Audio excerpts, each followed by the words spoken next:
Hello YouTube, vinyl community, Tuco Vintage Vinyl Hunter here.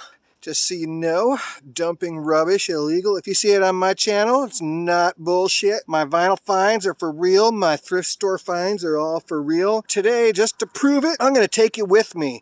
We're going to do a thrift with me. I'm actually going to take you into the thrift stores, into antique stores, and I'm going to show you how I do it, where I find my stuff, and we're going to go and see if we can find anything, and you'll be right there with me.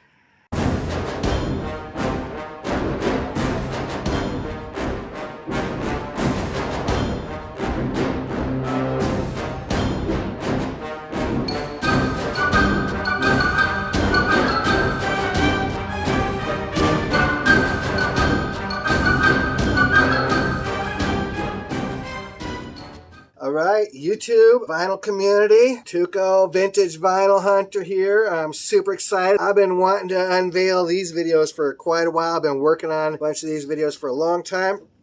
Today is going to be the first one. I'm doing what I'm calling Thrift with Me. I'm actually taking you into the thrift stores and antique stores and stuff.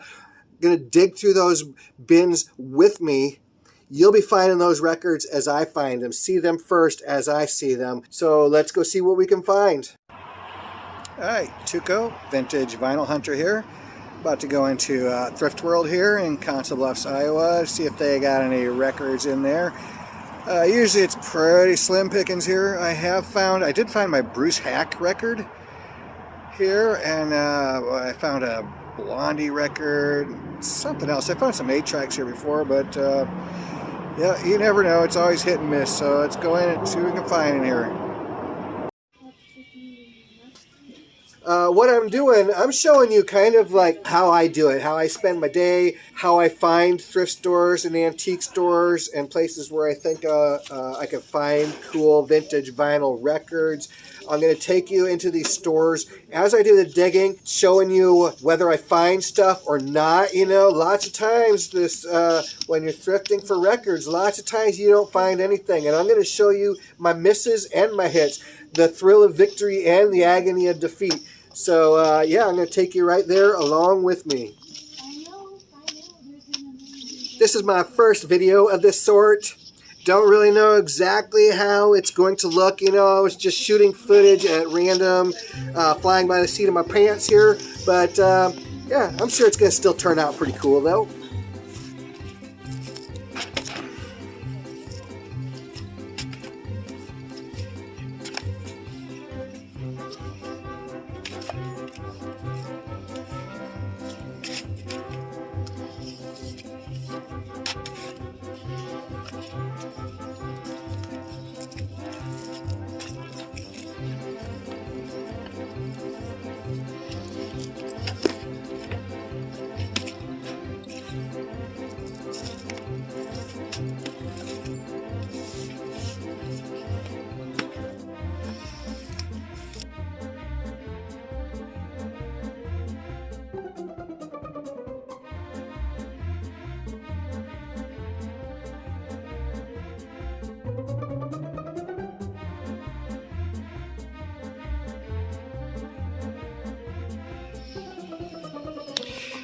So I did find this little stack of records. I'm going to take them back to a chair, a couch or something back there and get comfortable and investigate them further, see if I want to keep any of them. Alright, here's a pile of stuff I found. I'm going to look into, see if looks like bluegrassy sort of stuff. Maybe private press. I'm going to see if there's any value in them. This one I'm going to be keeping though. Doug Dillard Band. You guys know about me and the Dillards. I looked them all up on Discogs. Nothing was really worth enough money that I felt like messing with them. Except I am keeping the Doug Dillard Band. They do want $3 each for them, which greatly influenced my decisions. And this one looked pretty interesting. Alright, so my first stop, I stop at Thrift World in Council Bluffs. It's a pretty new store in this whole chain of stores. I find a couple records there, though. Skartaglin, I guess you'd call it, The Middle Path. I've not listened to it yet. Their records were $2.98 each, by the way. It's Celtic folk. And I found the Doug Dillard Band from 1986. I've shown you lots and lots of Dillards on this channel. You're probably getting sick of the Dillards. Hell, I'm getting a little sick of the Dillards, but I keep finding them, so I keep picking them up.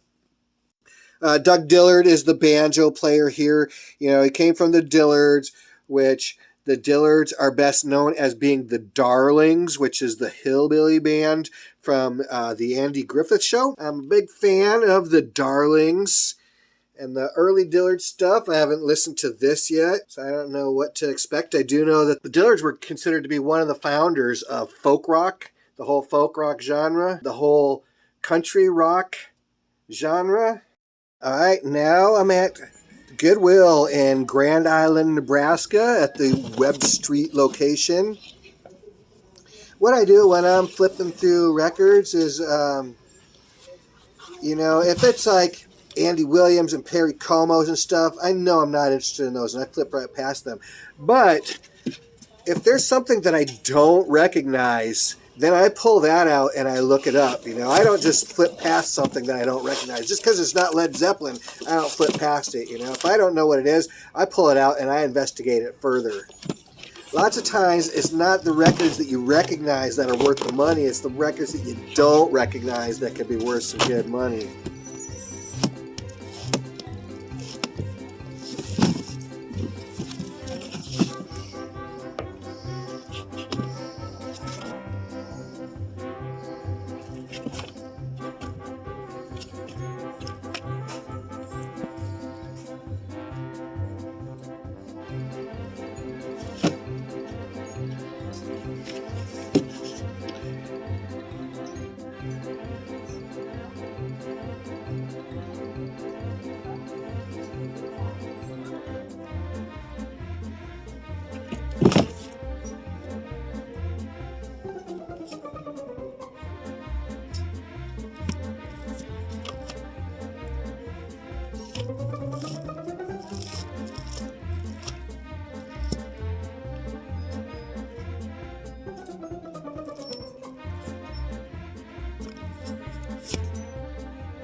In this particular case, Taking a Ride with the Wind by Six Family Mountain wasn't valuable enough or sought after enough or interesting enough for me, so I just passed on that, and I didn't find anything at that Goodwill there that I needed to take home with me. Alright, well, it turns out the address that I was following on my GPS to Goodwill, it was actually not a store. It was Goodwill, like their offices and where they have their programs and stuff, educational programs and whatnot. But it is actually right here behind this store that I've been to many times. I've actually been to this one within the last couple of weeks too. But since I'm here and I have to take a break, we'll go run in, see if anything's popped up, because you never know. So let's go check it out. Now we are at the Goodwill in Grand Island, the Locust Street location. This turntable here didn't have a needle, so I ended up passing on it. It was a cheapo anyway. All right, somebody's looking at the records right now. They do have a bunch of cassettes, 8 tracks here. Brooke, the cassettes are over here, babe. I was going to look at cassettes and 8 tracks while I waited for someone who was looking at the records. But a little girl wanted to look at the cassettes, so I moved on to let her at them.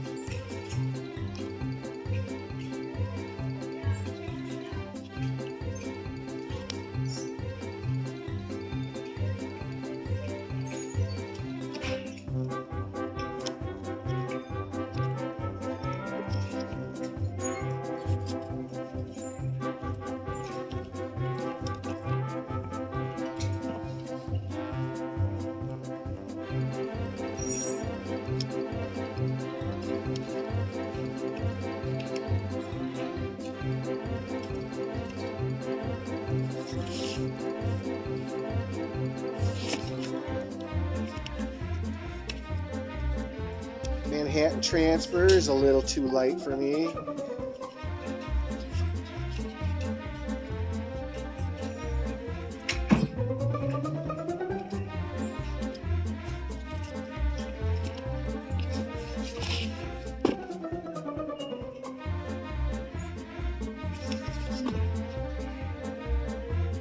Interesting.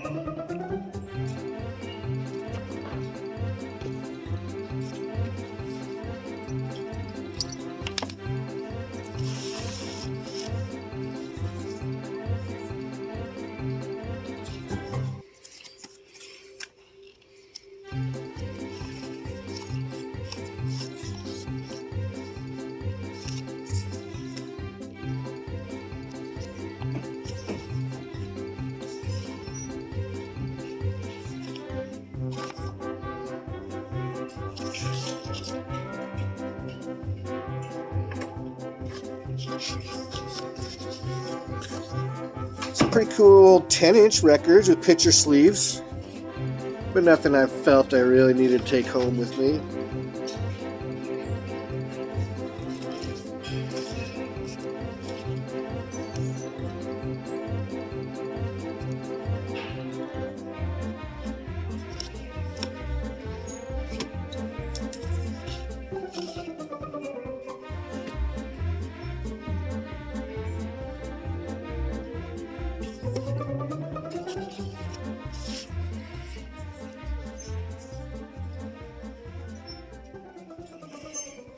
Alright, I'll flip through these, but I'm going to need both my hands for this.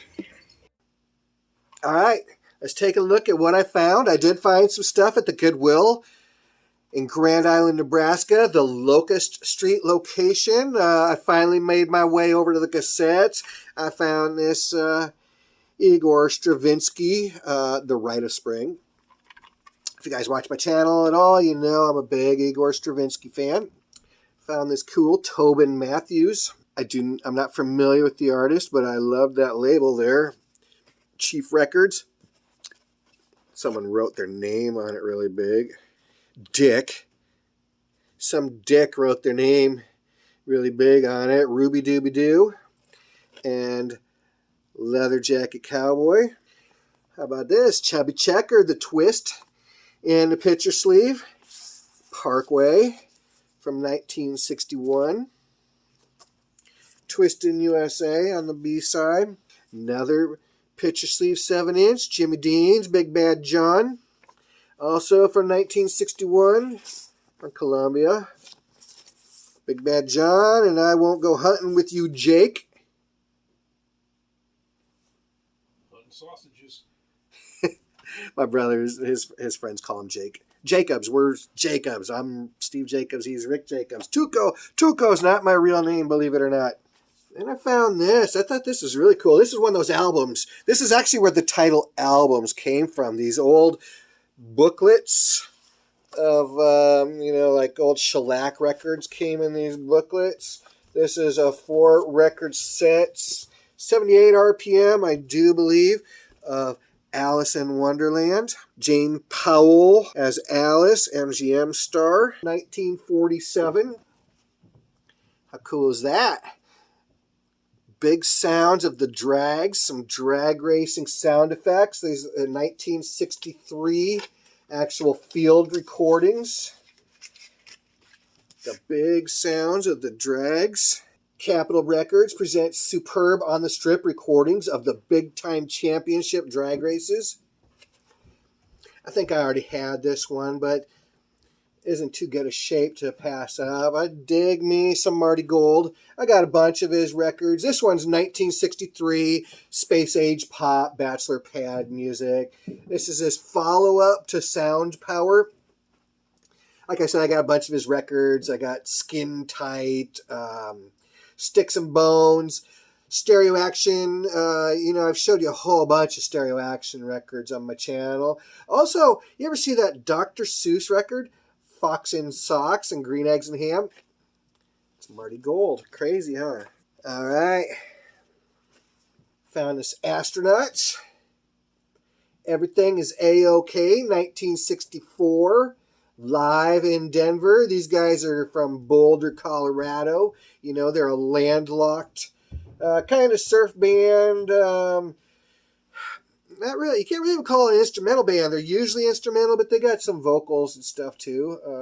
Surf rock. This is their second album. You know, their first album, it's called Surfin' maybe or something. It's got the song Baja on it. That's what they're most known for.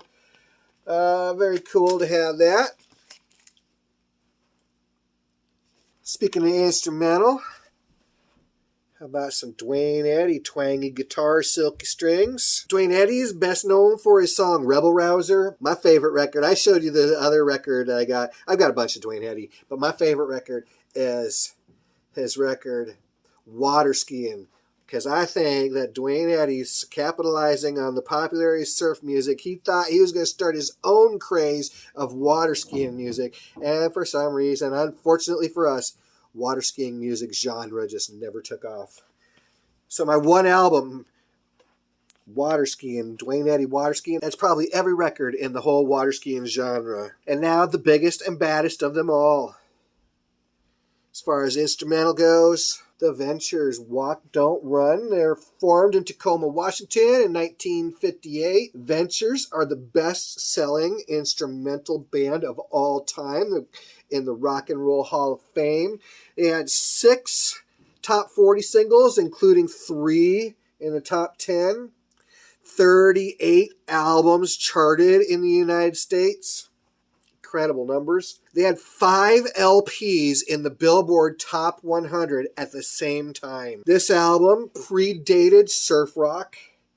Ventures actually don't even like to call themselves surf music, but of course they are one of the founding fathers of surf music. Johnny Ramone played a Ventures model Mossrite guitar. How cool is that? What? This album right here I found at that thrift store, Goodwill, Grand Island, Nebraska, pretty small town in the middle of Nebraska. This is the first pressing of their first album. I mean, this is not just a great album. This thing's more of a historic artifact. And one cool thing about the Ventures, too, is, man, I find them all the time for $1. I got tons of Ventures records. I don't know if I've ever paid more than $1 for a Ventures record. And I suggest if you ever find them in good condition, pick them up, man. The Ventures are killer. All right, so there you go. My recent finds from some thrift stores in Grand Island and Council Bluffs. You guys were right there with me as I found the records. And if you like this sort of video, make sure you tune in next week because I got another Thrift With Me video and I hit big on this one. So make sure that you are subscribed to my channel so you don't miss out on the notification for that video and all my future videos.